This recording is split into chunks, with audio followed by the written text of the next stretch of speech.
on the outskirts of a small town stood an abandoned house, old but not dilapidated, with an almost intact roof and dense, seemingly strong walls. People rarely walked here. The building had been empty for several years, and during that time rumors had grown.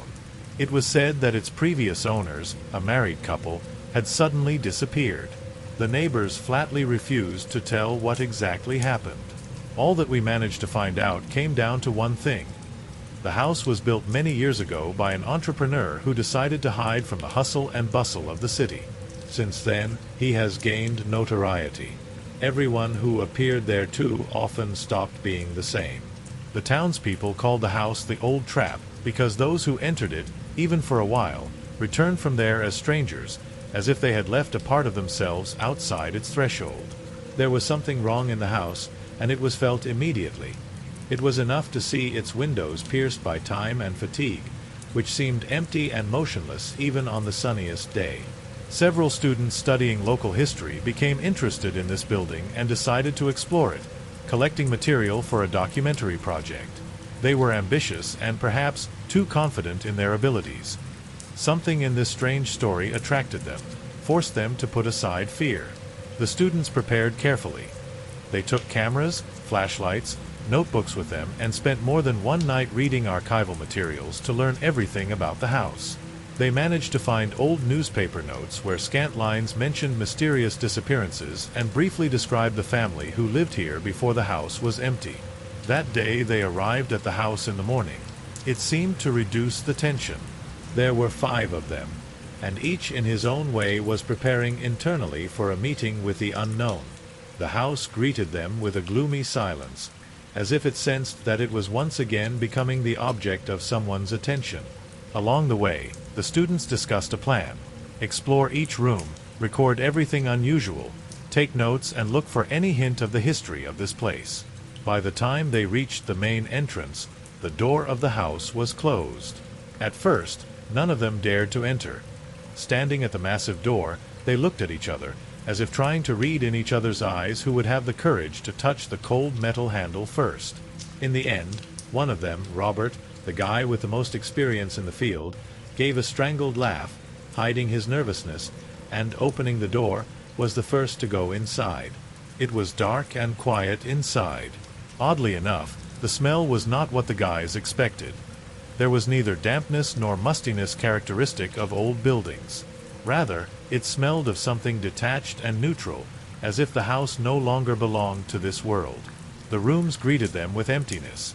Wooden floors, cracked walls, slightly crumbled plaster, and a huge number of traces of their former life, which no one could return. The cabinets left by the owners have grown into their places, as if they were rooted to the floor and walls. In one of the rooms, the guys found old furniture, dusted with dust, but untouched by time, as if neither wind nor rain had ever entered this house. For the first hour, nothing remarkable happened. The students went from room to room, recording everything on camera, talking to each other, as if they wanted to stop shaking. The road led them to the farthest corner of the house, and then for the first time they felt something unnatural, a cold draft, although the windows and doors were closed. The room in the far corner was furnished a little differently. There was a wooden chair with faded armrests in the corner, and opposite it was a table on which someone had neatly laid out papers and several time-stained notebooks. Cautiously, as if afraid to disturb something invisible, the guys approached the table and began flipping through the pages. They were covered with small, nervous handwriting. Notes, dates, short and fragmentary phrases. One of them read, "Sometimes they come, but it's not clear why. The sound comes from below, as if someone drops something heavy. It's not a ghost, no. This is something else." In another note, there were words about night sounds, strange shadows on the walls, and the feeling that there was someone else in the house. At first, the students took it as ordinary diary entries, which could be the product of the shattered mind of the former owner. But with each new line, the feeling of fear, which at first only slightly shook their confidence, began to intensify. The third sheet looked different. The phrase was crossed out, and instead of words, deep, messy scratches remained on the paper, as if someone was trying to scratch something out. The deeper they flipped through the old pages, the more they got into the strange atmosphere of this house. One of the students, Alex, hesitated and raised his head, listening. The others, noticing his thoughtful look, immediately became alert. There was indeed a faint sound coming from behind the wall, as if from a far corner. It was not an obvious knock, but a barely discernible rustle, as if someone was carefully running his hands over the old wooden walls, not making himself felt. Alex pointed to the door leading to the basement, and everyone instinctively turned around, feeling that the basement could be the key to the mystery. The light reflected dimly from the walls, and each step of the students became more cautious. They all felt that something was wrong, but they could no longer retreat, no matter how much they wanted to. Each new sound seemed to demand their attention, dragging them deeper into what was happening. The students exchanged brief glances, trying to determine who would be the first to decide to go down to the basement. The basement looked old, and the stairs leading down seemed unreliable. In some places the steps creaked and caved in, exposing timbered boards. It was dark below, and even the faint light of their lanterns seemed to be lost before reaching the end of the stairs. However, Alex, the same student who first noticed the strange sounds, resolutely moved forward. Going downstairs, they found themselves in a small room where the walls and floor were damp, and the air was heavy and musty. Alex was the first to look around, pointing the flashlight at the faded walls. His beam picked out something in the far corner, some kind of old chest, covered with a layer of dust and cobwebs, as if it had not been opened for decades. It seemed to be an ordinary wooden chest, but its very surprise in this empty basement was striking. "What do you think, Rob?"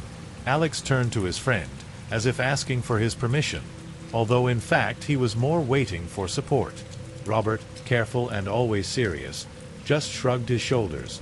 They were here to find out what the house was hiding, and this chest could be the key. The others, no less excited than he was, watched every move. Alex lifted the lid of the chest with an effort. There was still a faint squeak in its hinges, but the lid gave way and the contents opened in front of them. Inside were several moldy books, several yellowed photographs, and a small metal box. The guys began to study the find. The books looked like old diaries, in which it was barely possible to make out the text. The photographs were also surprising. They depicted people, presumably the former owners of the house, although their faces looked tired and their eyes seemed detached, as if there was not a drop of life left in them.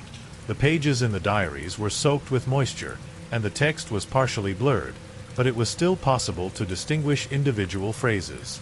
"They come every night," read the first entry, made with a trembling hand, "but I know they're not ghosts. It's them." None of the students could understand what these words meant, but the phrases became more and more disturbing. At some point, Robert noticed a metal box and, after hesitating, opened it. Inside was an old audio cassette, almost worn out and poorly preserved, but still intact. "We need to find a tape recorder," he said calmly, although his voice betrayed tension. Soon they brought a tape recorder, left by the owners, and inserted a cassette. The feed started with a barely audible hum. At first it was just noise, booming static, as if someone was tuning up a radio, but then snatches of voices appeared against the background of the noise. "I know we're not alone here," said a voice, barely distinguishable, but audible in the dark. "It's not just a house, it's a trap." The recording stopped, leaving the students in silence. They were silent, absorbing what they had heard. There were more questions than answers, and this uncertainty weighed on everyone. After a short pause, Robert suggested continuing the research, but the others were clearly getting nervous. One of the girls, Julia, felt that something was wrong in the house, that it harbored a secret that was better left alone. But it was already difficult to retreat. The guys continued to search, because they understood that if they left now, all the preparation and work would be useless. They went back up to the ground floor, trying to explore the rooms they hadn't explored yet, while Julia tried to keep her composure. They were moving slowly and carefully now. The atmosphere of the house, which had previously seemed just strange, now seemed to thicken, heating up with every step. When they reached one of the back rooms, they came across a door that for some reason they had not noticed before. This door, unlike the others, was locked from the inside, and no one knew what might be there. At first, Robert tried to open it with a hairpin, but the lock wouldn't budge. Then Alex, succumbing to curiosity, brought a heavy object and hit the door. The lock gave up, and it opened. There was a small room behind the door, almost empty except for an old desk and a pile of papers on it. The sheets looked chaotic. Many of them were torn, as if someone had torn them in a fit of rage. On one of the sheets, the words were legibly written, "If you're here, it's too late." This house changes people. There was something sinister about it, but at the same time the students saw it as a chance to find out the truth. The papers contained notes about what was happening in the house, about certain people coming and going, but disappearing without a trace. On another page, Robert noticed a drawing, a schematic plan of the house, on which one place was marked with a cross. It was located outside the main building, somewhere in the backyard. Everyone immediately paid attention to this plan, realizing that this might be their chance to solve the mystery. The students wasted no time leaving the house and heading to the place indicated on the diagram. There was a clear trace of excavation in the ground, but fresh. Someone recently opened up the ground in this place, and it immediately aroused suspicion. The guys started digging, and soon came across an old wooden lid leading to a dungeon that they did not even know about. When they lifted the lid, a pungent smell of dampness and something else, unpleasant and disturbing, escaped into the air. The dungeon looked like an abandoned bunker. Low ceiling, narrow corridors, and a few old, mildewed objects. They cautiously began to explore this space, feeling uncomfortable. At the far end of the dungeon, they found another chest, but this time there were documents, photos, and records of people who once visited the house inside. Apparently, everyone who entered here disappeared, leaving only mentions of themselves. The documents contained dates, lists, and several letters mentioning people who allegedly disappeared without a trace. Shuddering with horror, the students silently examined the documents they found. Every paper confirmed their worst suspicions. People who entered the house disappeared without a trace, as if they were swallowed up by the very darkness of the place. There were more and more questions, but the main one was, would they be able to get out of here alive? Realizing that the situation could be dangerous, Robert was the first to suggest leaving the dungeon. The others, being no less scared, readily agreed. They began to move back towards the exit, and had almost reached the stairs when there was a sharp sound behind them, as if someone had closed the hatch through which they had entered. Turning around, they saw with horror that the exit was blocked. Someone or something locked them inside. Panic gripped each of them. Robert was the first to rush to the hatch, trying to open it, but it wouldn't budge. The others helped him by hitting the tree, shouting and calling for help, but all in vain. In desperation, Julia began banging her fists on the lid while Alex tried to find another way to escape. But the dungeon was cramped, and the walls seemed to shrink around them, depriving them of their last strength. Once trapped, the students began to realize the full horror of their situation. They were in the heart of an abandoned house, in a closed dungeon where other people had once disappeared. They had no food or water, their flashlights were dimming, and the air was getting heavier by the minute. A day passed, then the second. Their voices faded, their breathing became ragged. They were still trying to get out, but they had almost given up hope. Their strength was fading, and everyone realized that there was practically no chance of salvation left. They began to write down their last thoughts on the sheets they found. Desperate words of hope and farewell, last confessions and regrets. And in the end, silence enveloped the dungeon again, engulfing them forever. When, a few months later, the city services finally decided to inspect the abandoned building, no one suspected what kind of secret it was hiding. They found a locked hatch, and under it, the remains of young people, the last traces of which were recorded on paper lying next to their bodies. So ended the story of those who decided to penetrate where the horror was hiding.